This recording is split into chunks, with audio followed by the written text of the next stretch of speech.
임플란트는 접착제로 붙이면 간혹 떨어져서 오세요. 그러면 엄청 센 걸로 붙이면 되잖아요. 그럼 나중에 문제 생기면 어떻게 떼실 거예요? 그런데요.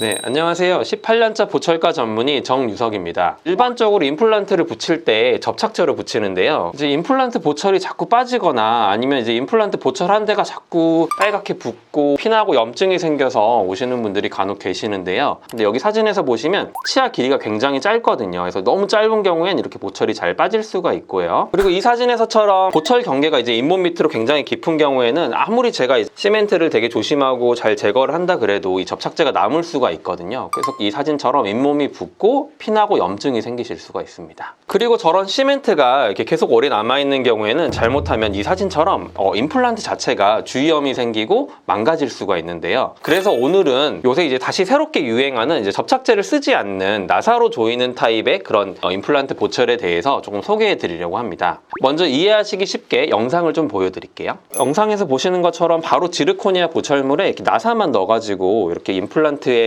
나사로 조이는 형태의 보철인데요. 이렇게 어금니에 이렇게 임플란트를 얹어 놓고 나사로 저런 식으로 조여서 보철을 세팅하면 끝이다. 이렇게 생각을 하시면 될 것 같습니다. 이런 식으로 나사로 바로 조이면 뭐가 좋냐 이렇게 궁금해 하실 수가 있는데요. 첫 번째는 치아가 짧아도 나사로 조이기 때문에 잘 빠지지 않습니다. 이제 이 환자분은 이제 저희 치과에 오셨던 환자분인데요. 치아가 너무 짧아서 아무리 이제 깊이 임플란트를 심고 최대한 길이를 길게 만들어 드렸지만 자꾸 빠지시더라고요. 그래서 이제 나사 형태 이런 보철물이 나온 뒤로는 저희가 나사로 조이는 타입의 보철로 바꿔드린 분이거든요. 나사로 조이게 되면 이제 접착 면적이랑 상관없이 그냥 나사로만 조이기 때문에 이런 길이랑 전혀 상관이 없거든요. 그래서 그 뒤로 이 환자분은 이제 보철이 빠져서 오시거나 그런 거 없이 지금 잘 사용을 하고 계십니다. 그리고 이제 두 번째 장점으로는 접착제가 아까 남으면 염증도 많이 생기고 안 좋다고 말씀드렸잖아요. 근데 이런 접착제가 남지 않아서 임플란트 주변에 염증이 생길 우려가 훨씬 더 적습니다. 이제 접착제를 쓸 때 양을 많이 담게 되면 접착제가 많이 밀려 나와서 이제 접착제가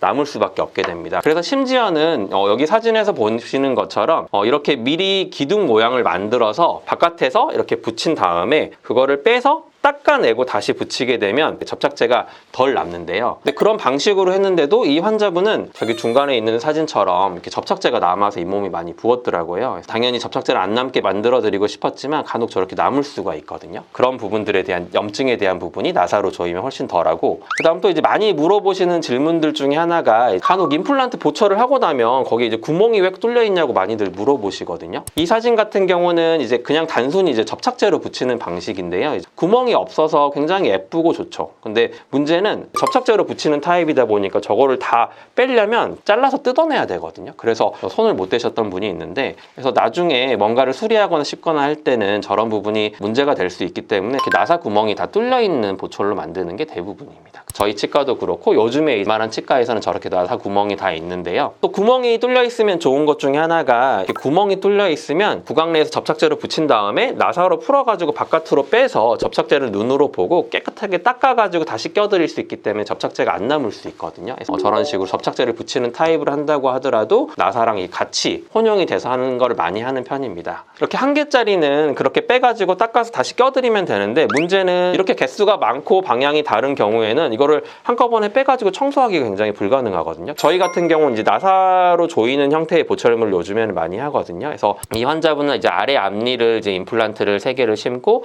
치아를 굉장히 여러 개를 만드셨던 분인데, 이런 식으로 나사 유지형으로 만들면 이제 접착제가 안 남잖아요. 접착제를 쓰지 않기 때문에 임플란트 주변에 그런 염증이 생기는 일을 피할 수 있고, 또 필요하면 그냥 나사만 풀어가지고 바깥으로 쏙 뺄 수 있거든요. 그렇게 되면 청소도 하기도 쉽고 그냥 나사만 풀어서 빼가지고 청소해서 다시 끼우고 수리를 할 수가 있기 때문에 훨씬 유리해서 요즘에 많은 치과에서도 나사 유지 형태 이런 보철물이 다시 인기를 많이 끌고 있고요. 이제 세 번째 장점은 보철물을 끼우고 이제 뭔가를 맞춰볼 때 굉장히 빨리 끝납니다. 치과에 가시면 임플란트 보철을 할 때 끼우고 조절하고 뭐 갈아내고 다시 붙이고 다시 빼서 시멘트 닦아내고 다시 하게 되면 굉장히 시간이 오래 걸리거든요. 근데 이제 접착제를 사용하지 않는 나사 형태의 보철물은 여기 영상에서 보시는 것처럼 어금니도 저렇게 바로 끼워서 나사로 조이면 끝이거든요. 그 다음 이제 잘 맞는지 인전면도 맞춰보고 저렇게 교합주로 물려보면 저게 끝이에요. 저렇게 하고 이제 구멍만 메꿔드리면 되고, 앞니도 마찬가지로 저렇게 치실로 다 음식물 안 끼는지 확인하고 저렇게 나사 조이고 맞춰보고 잘 맞으면 저게 그냥 끝이거든요. 진짜 저희가 맞춰보면 2분도 안 걸릴 정도로 굉장히 빨리 끝나거든요. 근데 저게 이제 접착제로 하게 되면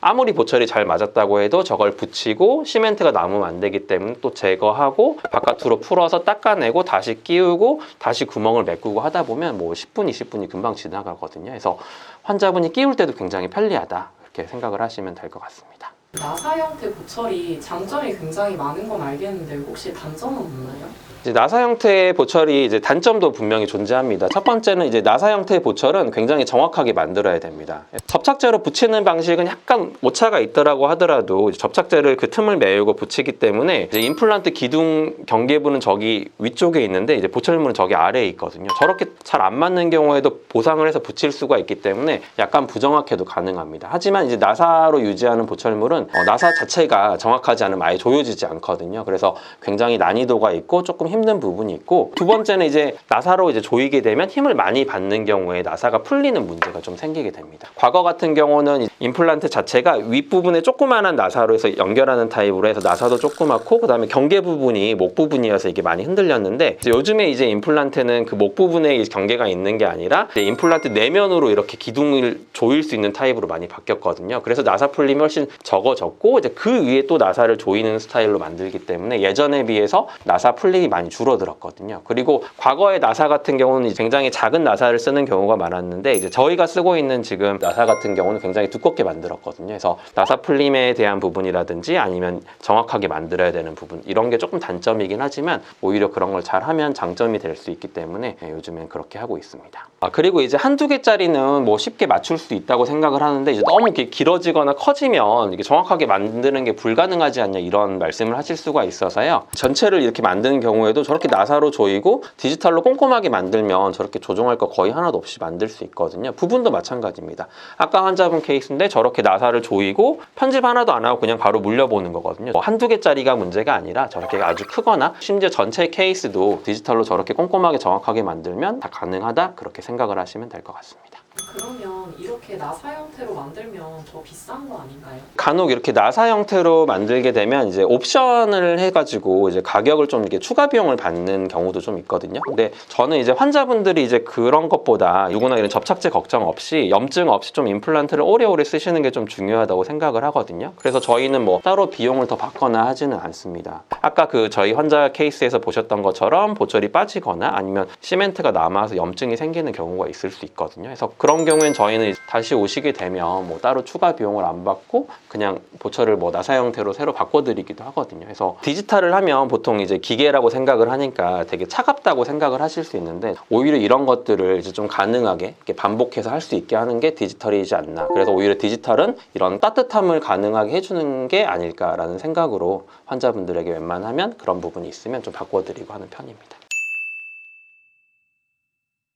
오늘은 임플란트 접착제를 이용했을 때의 장단점과 새로운 나사 고정 방식의 임플란트 보철에 대해서 말씀을 드렸습니다. 나사 고정 방식이 뭐 최고라고 말씀드리는 건 아니고 환자 개개인의 상황에 맞게 이러한 방식도 있다는 것을 알려드리려고 영상을 만들었습니다. 혹시 임플란트 보철이 자주 빠지거나 임플란트 주변 잇몸이 접착제 때문에 자주 붓고 불편하다면 나사로 조이는 임플란트 보철물이 해결책이 될 수 있으니까요. 힘들게 심은 임플란트를 이제 많은 분들이 접착제 부작용 없이 오래오래 사용하셨으면 좋겠습니다.